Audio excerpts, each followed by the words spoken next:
I'm also going to give you guys a list of different supplements that really focus on people who have irregular cycles or even may have been diagnosed with PCOS. So stay tuned for those supplements as well.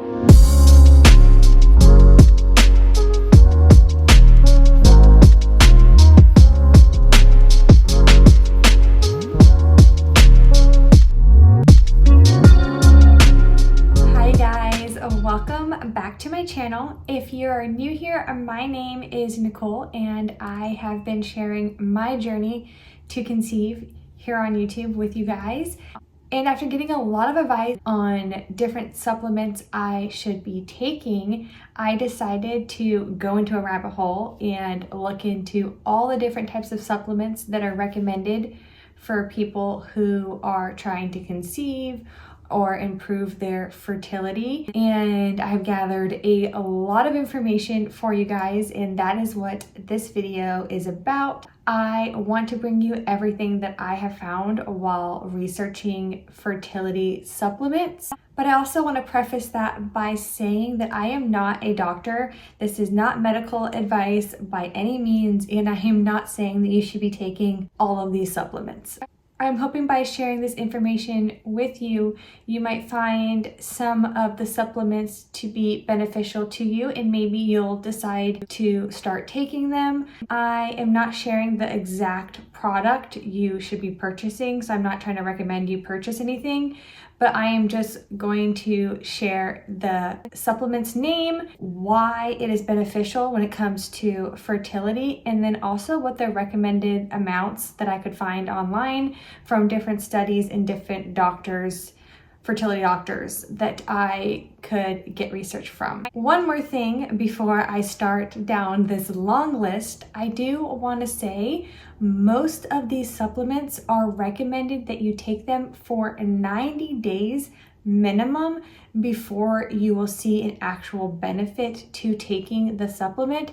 So just remember that if you're planning on wanting to start to conceive soon, but you haven't actually started trying yet, it might actually be beneficial for you to start taking these supplements before you even actually start trying to conceive. Now let's get into the supplements. The biggest thing you should make sure you are taking if you are planning to get pregnant or starting your journey of improving your fertility is a prenatal, or even they're starting to come out with like a all-around type fertility supplement that is similar to a prenatal, but you don't just want to take any prenatal. I am going to share with you guys a list of things you should look for in your prenatal or your fertility supplement. And if your prenatal is not actually giving you the different types of supplements that you need, you might want to add on an extra supplement on top of your prenatal. I'll have a list right here of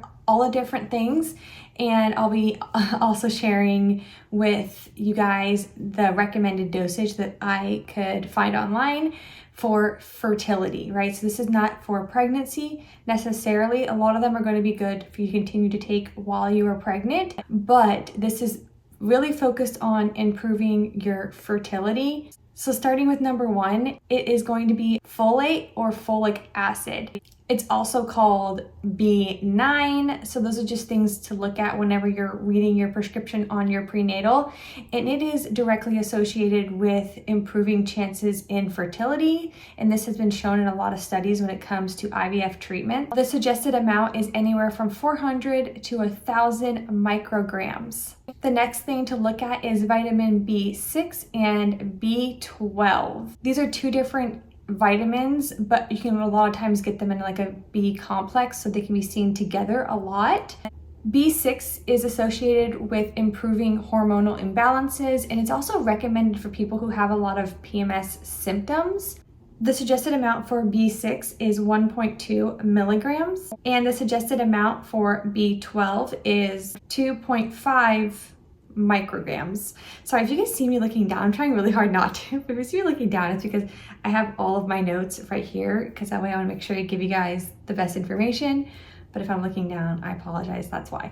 So next is a vitamin C. Vitamin C is a powerful antioxidant, and that promotes healthy reproductive systems by reducing the negative impact of free radicals, in turn reducing cellular damage, which may counter some of the ovarian aging. And that's a big thing when it comes to a lot of these fertility supplements, is antioxidants do great things for your cellular structure, which having better cellular structure means your body is working better, increasing your chances of having a healthier cycle, a healthier egg, a healthier pregnancy. Just so you know, whenever you see that antioxidant word come up, that is really the main reason of having a lot of good antioxidants, and some of them work slightly different than others. Now, the suggested amount for vitamin C is a minimum of 75 milligrams of vitamin C. The next vitamin that you want to be looking for when you're purchasing your prenatal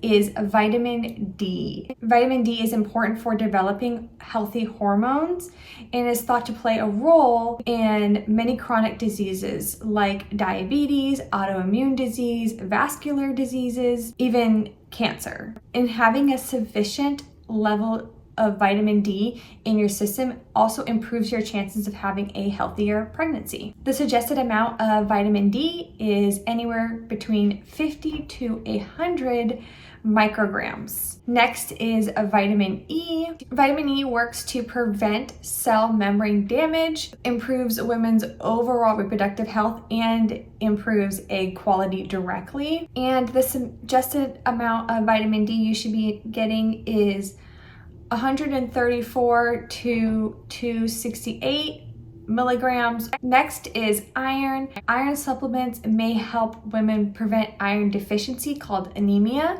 and that is important in fertility, and it's also important in pregnancy. Some ovarian infertility is actually linked to having an iron deficiency, which I did not know before studying all of this. So supplementing with iron has actually been shown to decrease ovulationary infertility.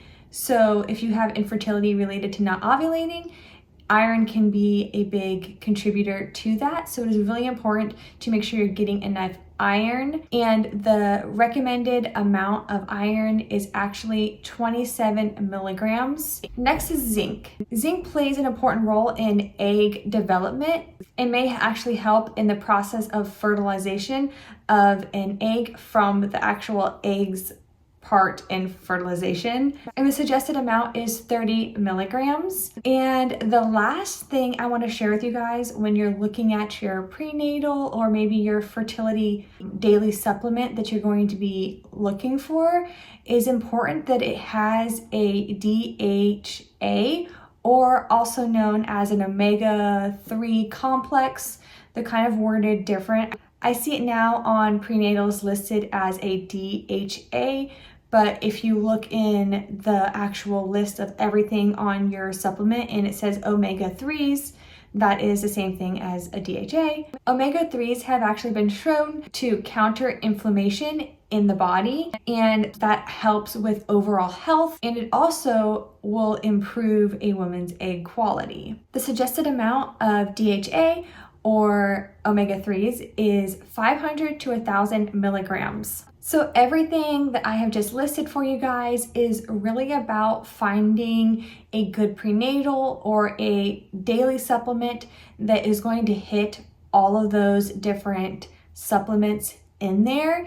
And if you find a prenatal that you really like, but maybe it doesn't have enough iron or zinc, or maybe it doesn't have a DHA, just think about maybe supplementing that with an extra daily vitamin on top of your prenatal. So next I'm going to get into some more supplements that you might be interested in taking when it comes to increasing your fertility.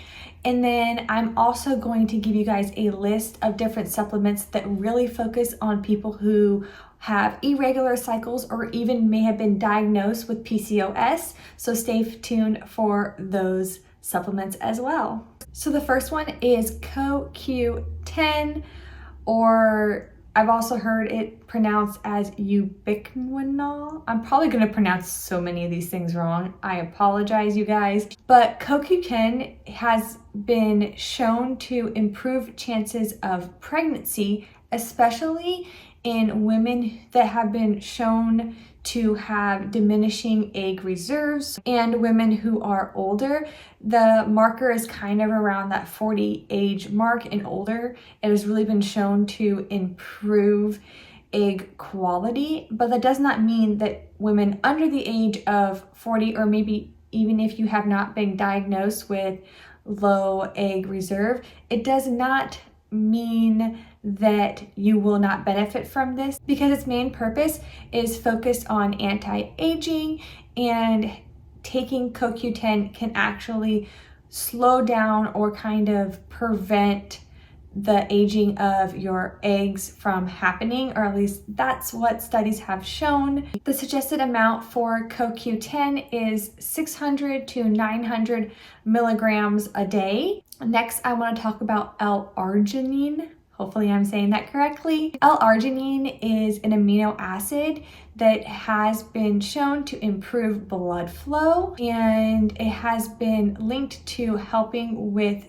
the tissue development of your uterine lining by increasing blood flow to the uterus, which could help thicken your uterine lining. So if you have had ultrasounds in the past while doing fertility treatments and they have told you that your lining is not sufficient, or maybe you don't have enough lining for implantation, L-arginine could possibly help increase your lining. The suggested amount for improving uterine lining is 1,000 milligrams twice a day. Next, I'm going to talk about selenium. Hopefully I'm saying that correctly as well, but it's actually something that a lot of you recommended to me that I had never heard of before, and it has been shown to actually help with women's fertility. It is similar to iron, where it has shown that women who have lower levels of fertility, especially unexplained fertility, have lower levels of selenium. So if you have a lower level of selenium, supplementing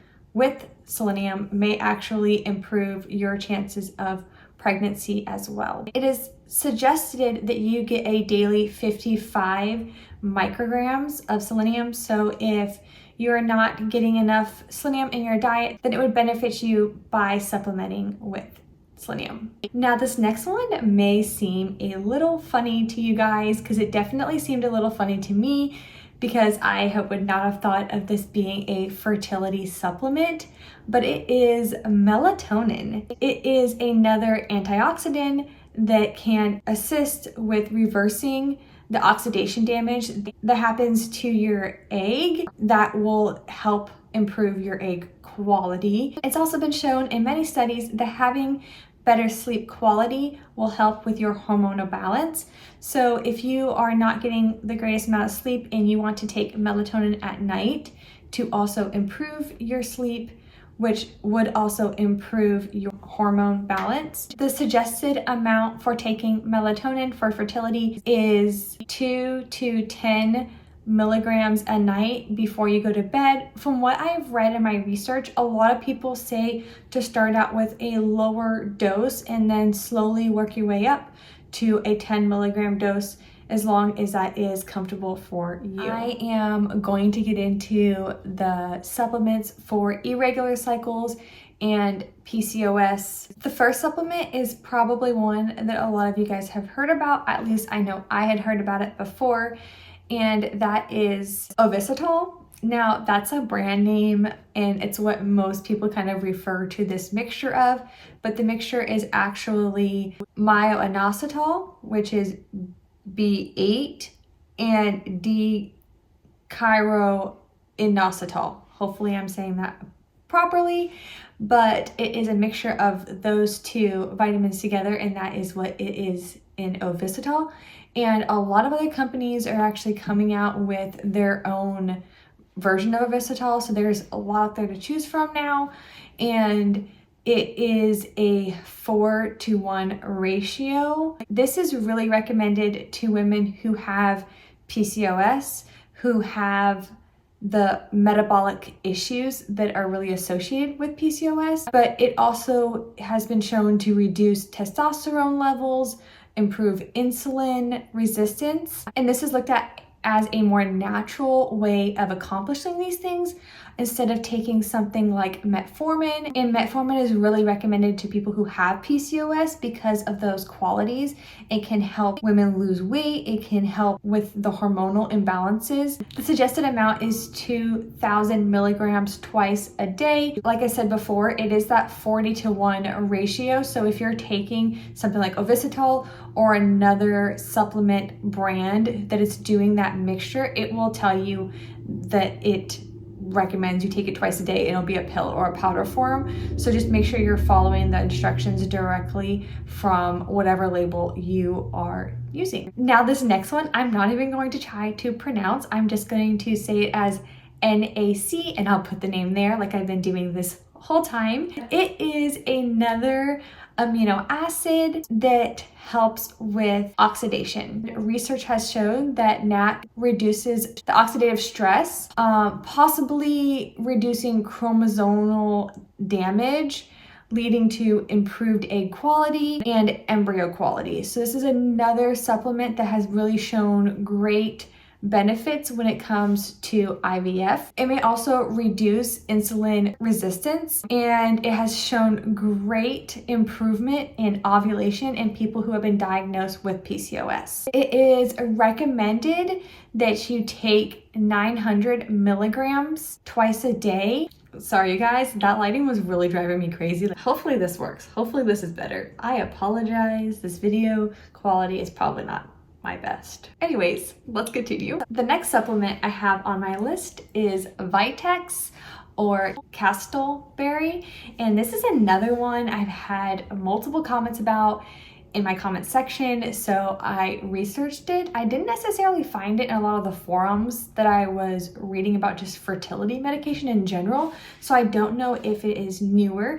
Thankfully, a lot of you put it in my comments, so I started to look into it, and it is considered a natural herb that promotes women's fertility. It is connected to reducing prolactin levels. So if you have a high prolactin, it can affect your progesterone level, which can also make it harder for you to have regular cycles, make it harder for you to conceive. It can lower your prolactin from breastfeeding, but it also can lower your prolactin if you have a high stress level. So if you are breastfeeding and you are worried about your supply going down, please remember that Vitex can cause your supply to go down if you are taking it. The suggested amount for taking Vitex is 1,000 milligrams a day. Next, I have another supplement that I'm not going to pronounce. I am just going to call it ALA. It is associated with healthy egg maturity, fertilization, and embryonic development. And it is something our bodies do naturally, but it has been shown in studies that the older you get, the less your body is able to do this naturally. So supplementing with ALA can help your body continue doing this process when it might be struggling to do it on its own. The recommended amount is 400 milligrams a day. The next one on my list is Macaro. It has been shown in studies to balance reproductive hormones. The recommended dosage for Macaro is anywhere from 1.5 to 3 grams a day. So if you're interested in taking Macaro or any other supplement that I have listed in today's video, then I would definitely recommend that you do a little bit of research for yourself, figure out what you want to take and what actual supplements you are planning on purchasing, finding out if whether or not you need to supplement any extra vitamins like a vitamin E or a D into your prenatal if you're not getting enough. Maybe you have irregular cycles like me and you're thinking about trying something like an Ovol or Macaro or Vitex. There's so many options out there for you to try. It can kind of get a little overwhelming. So I am going to share with you guys in an upcoming video what my plan is, what I am going to take for at least 90 days. Who knows if it might not change after I give my body the chance to see any benefits or maybe even any side effects that I might be getting from the supplements that I plan to take. And I'm also going to get into things that aren't just supplements that I plan to do, because there's a lot more to improving your fertility than just taking supplements. So if you're interested in that video, then I would definitely subscribe. And if you liked today's video, then please give it a thumbs up. And if enough people like this video, then maybe I'll start to do some more research into male fertility, and I can give you guys a video about supplements to improve male fertility, because there's a lot of supplement out there for our husbands as well. Sorry guys, there was a kid outside screaming, so I didn't want that to be in this video. That'd be awkward, right? But if you made it to the end of this video, I just want to say thank you. Thank you for supporting me here, and I hope that you found it helpful. And tell me in the comments, do you plan to try any of these supplements, and or any of these supplements things that you haven't heard of before? Or even better yet, did I miss a supplement? Is there something out there that you guys think is super important that I missed on this video? Please share it, because I know plenty of you also read the comments. So if I'm missing something and you share it down there, you might be helping another lady improve her fertility. All right, you guys, thank you for watching today's video, and I'll see you in the next one. Bye.